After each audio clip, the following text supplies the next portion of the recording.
Татьяна Загрекова, подскажите, пожалуйста, на квадратном холсте, где лучше сделать центр композиции? Татьяна, ну существует правило очень простое. 3:5, да, золотое сечение. Допустим, это квадрат, да, сейчас мы нарисуем квадрат. О, квадратище. Если я вот здесь сделаю центр композиции, беспроигрышно, смотрите. Вот это расстояние к этому 3:5. Вот это расстояние к этому 3:5. То же самое я сделаю здесь, здесь, здесь. Известное правило. Это будет бесспорно.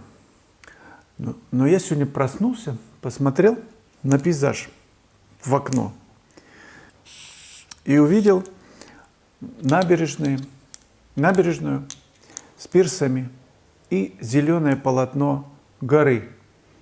И подумал, а почему бы мне не нарушить этот закон и не сделать композицию такую, что все занимает гора, а в самом углу бум-бум-бум-бум-бум-бум набережная. Но это просто из области сумасшествия. Просто все гора, ничего нет. А здесь все есть. То есть я к тому, чтобы мы не очень-то обуславливались вот этими правилами. Они ведут по проторенной дорожке. И получается, что картины художников начинают походить, один художник походить на другого через использование известных правил композиции. Но те, кто выходит за пределы, перепрыгивают через эту линию дальше, те становятся новаторами, грандиозными порой. Но смотрите, в человеке, вот я такой, 1,86 м длиной протягалень. Ну, человек с ногами, с руками. А куда мы смотрим, кстати, общаясь с человеком? В одну какую-то часть, в основном. Говорят, что исследования проводили, что когда мужчина встречает незнакомую женщину, его глаз мечется сначала, как вы понимаете, на одно место, потом еще на 2 других места, потом опять на другое место, на то же, а потом уже на голову. А если сзади идет, то тем более. В общем, есть куда посмотреть, и на голову потом, в последнюю очередь. Исследования проводили, что редкая птица долетит до середины Днепра и посмотрит сразу в душу, сразу в глаза. Обычно вот где-то в других местах. Но я не об этом. Голова, на которую мы в нашей палате все смотрят сразу в душу, сразу в глаза человеку, незнакомому. Поэтому голова по отношению к ногам, к туловищу, она же занимает, я не знаю, там, 10% от всего общего роста. То есть композиционный центр, ну, явно смещен от золотого сечения. Не, ну если мы стесняемся, то на ноги можем смотреть, там, на пальцы ног, на штиблеты, конечно. На руки можем смотреть. Это уже другой центр композиции. Но я думаю, что беспроигрышно, если мы начнем делать шедевры на основе золотого сечения и постепенно, чуть-чуть, а может быть и не чуть-чуть, смещая наши интересы, может быть, в самый конец коридора, в комнаты этой вот. Там, где спальня, на каком-нибудь этаже, на дальнем. И в дальних комнатах творится, может быть, самое важное. Я имею в виду, конечно, обед. Вот центр композиции. Где стоит стол? Что на столе в центре композиции? Конечно же, большое блюдье и вино. Если квадратный центр, конечно, бутылка стоит по центру. Чего ее в край-то ставить? Никто не дотянется. Но не все дотянутся. Поэтому центр, он и есть центр. Значит, в центре квадрата размещаем самое главное. Но это совсем для смелых, которые не боятся симметрии. А вообще картины великие, они асимметричны. Стало быть, чуть-чуть вот человек расслабленно, вот смотрите, отошел от такой центральной оси, Сел уже немножко расслабленно, уже все красиво, уже как-то интересно наблюдать. Что он дальше скажет, что он дальше придумает. Ну вот, пойдем дальше. Ивари. Как научиться не бояться выходить на пленеры? Перестать реагировать на то, что на тебя все смотрят. Что посоветуете? Спасибо. Не бояться ни при каких обстоятельствах.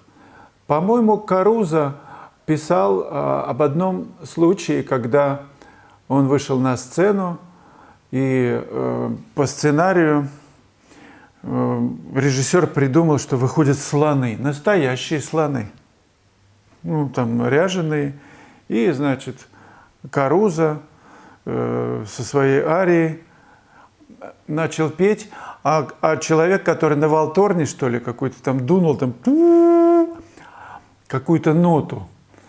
А слонам это не очень-то понравилось, и они начали писать все эти слоны.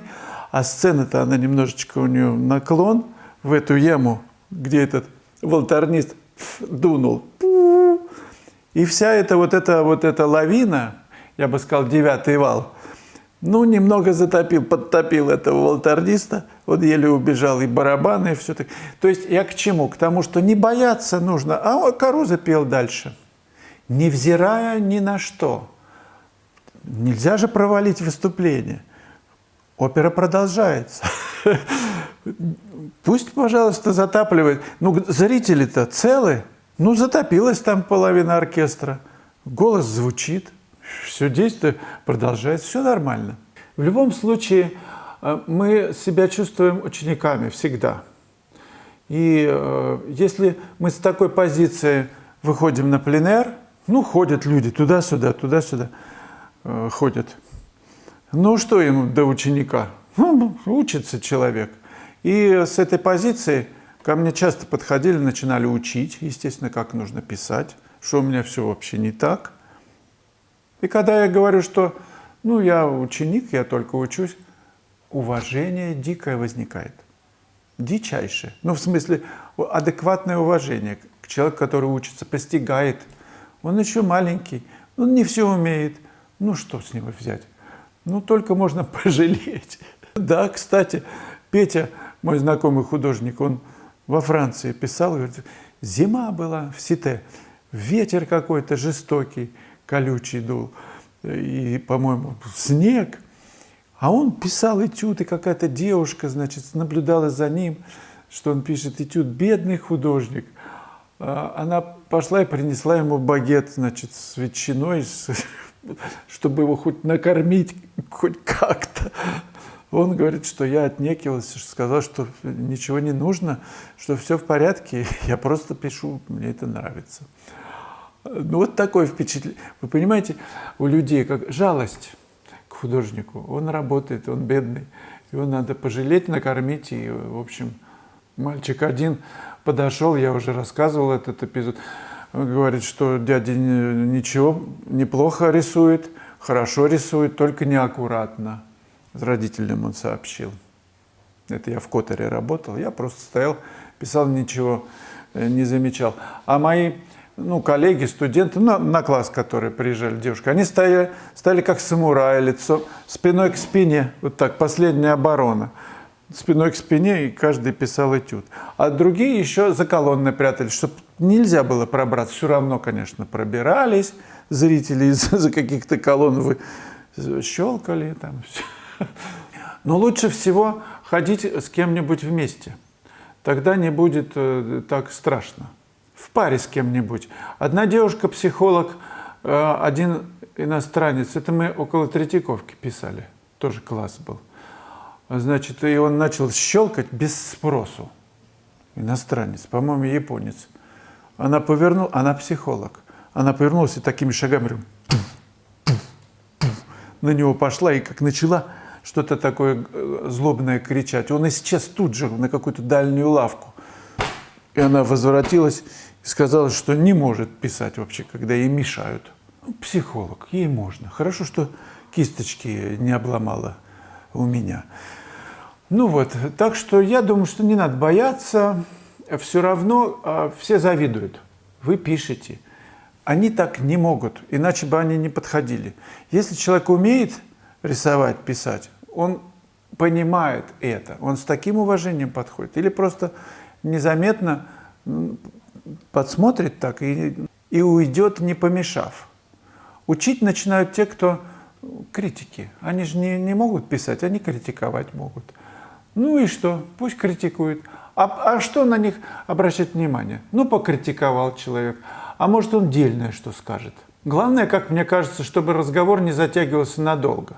Чтобы не превратилось, пленэр не превратился вот в собеседование бесконечные такие, в разговоры. Проговорили целый день, ничего не сделаете. Немножко поговорили, пообщались и разошлись. В смысле, они ушли, а вы дальше продолжаете. Потом дело такое, что когда вы пишете состояние в природе, вы настолько поглощены скоростью изменения состояния, что ни до чего. Если видите, что человек начинает что-то говорить, скажите: я работаю, тихо. Потом у меня еще был случай, я писал тоже в Которе, подходит парень с девушкой и заглядывает ко мне прям раз, вот тут прям сразу за плечом и смотрит. Обычно люди как-то спрашивают разрешение. И я ему задал вопрос, этому парню.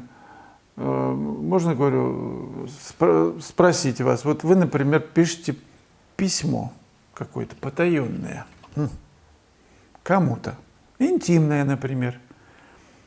А человек близкий подходит к вам в компьютер, хопа, в экран. Вам это как? Он говорит: нормально. Вот тут я прокололся. Нормально ему. Я сказал: хорошо, тогда смотрите, я буду продолжать, только тихо, ничего лучше не говорить, потому что я учусь, у меня ничего не получается никогда, каля-маля сплошная. Обычно это прощается. Но если совсем не помогает, вот человек прилип, например, вот что-то там трындит и трындит, смотрит и смотрит, можно изобразить, можно выкинуть что-нибудь неожиданное.